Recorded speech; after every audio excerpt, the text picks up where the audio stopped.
O conceito de Estado de Direito, ele opera por causa das dissonâncias que há entre povo e humanidade. Porque, em geral, os povos da Terra e seus estados não se identificam com a humanidade. E, em geral, os preceitos do Estado de Direito seriam preceitos referentes à humanidade, não ao povo propriamente dito. E por isso que teria esse sentido de universalidade.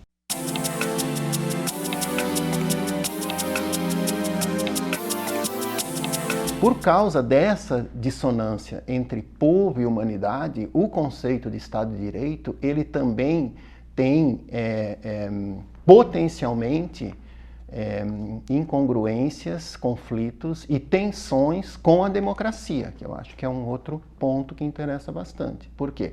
Eles não estão no mesmo nível. A democracia, ela é como o próprio nome diz, ela concerne ao poder, né? O poder do povo. E o poder do povo é uma das fontes de legitimidade da modernidade, né? A vontade do povo, a soberania popular é uma das fontes de legitimidade, mas essa legitimidade ela é tensa com o discurso dos direitos humanos, porque neste caso o Estado de Direito, ele acaba impondo um tipo de limitação a essa fonte de legitimidade, né? Então, a soberania do povo, a vontade do povo, ela é soberana, mas, segundo o Estado de Direito, ela não pode tudo. Então, primeiro, ela tem que fazer segundo um determinado procedimento. Em segundo lugar, ela tem que mesmo ter determinados conteúdos. Claro que o povo, por exemplo, num tribunal do júri pode condenar alguém, mas ele só pode fazer isso segundo um determinado procedimento. Aí vem a noção de Estado de Direito. Ele não pode simplesmente ir lá e jogar uma moeda para cima. Então ele tem que seguir determinadas regras, mas em tese pode condenar alguém. E mesmo que ele condene alguém, há limitações no tipo de pena, por exemplo, que poderia ser imposta, segundo os princípios do Estado de Direito. Por exemplo, a pena não pode ser de tortura. Um dos conceitos mais emblemáticos e carregado de tensões é este bordão que, em geral, muito se repete nos discursos políticos e também na sociedade em geral, tá? Inclusive na nossa Constituição da República Federativa do Brasil, que é o conceito de Estado Democrático de Direito. Esta expressão está escrita na Constituição, mas ela, inclusive, nem é a melhor forma de expressar o que está em questão aí, porque, a rigor, não se trata de um Estado democrático de direito, mas se trata de um Estado de direito democrático, que é diferente. Por quê? No Estado de direito democrático, o peso maior é no Estado de direito. E a democracia, ela tem ali um papel secundário, digamos assim. Por quê?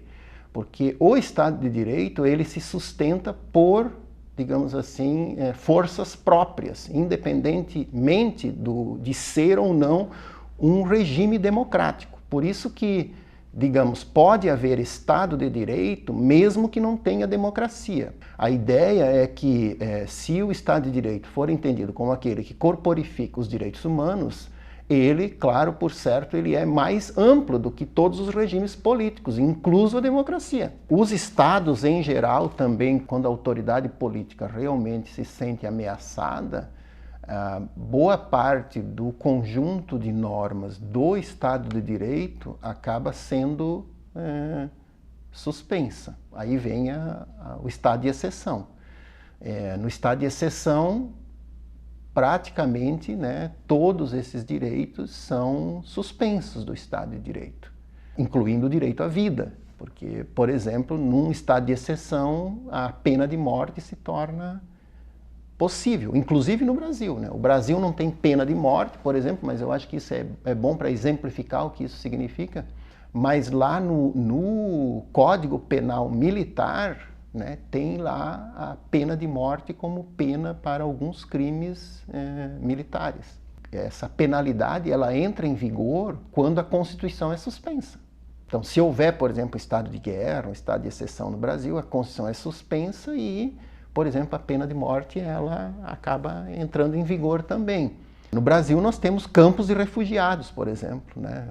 Os venezuelanos que entram, né, no Brasil, antes de passarem lá pelo procedimento para entrar, estão lá num campo de refugiados. Aí a discussão é se realmente lá a Constituição brasileira se aplica ou não se aplica. Da mesma forma, pessoas que estão encarceradas, por exemplo. Há muitos que dizem que eles vivem, no caso do Brasil, um verdadeiro estado de exceção, porque dentro desses cárceres não vige o Estado de Direito, né? Ou não vige como ele deveria viger. Uma corte de recursos de Turim, na Itália, negou a extradição de um condenado brasileiro na Itália, que tinha também a cidadania portuguesa, negou a extradição para o Brasil sob o argumento de que as prisões brasileiras não cumpriam os requisitos do Estado de Direito. E antes de fazer uma análise, né, se nós vivemos num Estado de Direito ou não, a gente primeiro precisaria se pôr de acordo sobre o que é o Estado de Direito, né? O que a gente está falando quando a gente fala do Estado de Direito. Talvez seja a mesma formulação, o mesmo problema que a gente tem em relação à democracia. Antes de dizer se nós vivemos num regime democrático ou não, talvez a gente devesse se pôr de acordo sobre qual sentido a gente estaria dando para a democracia.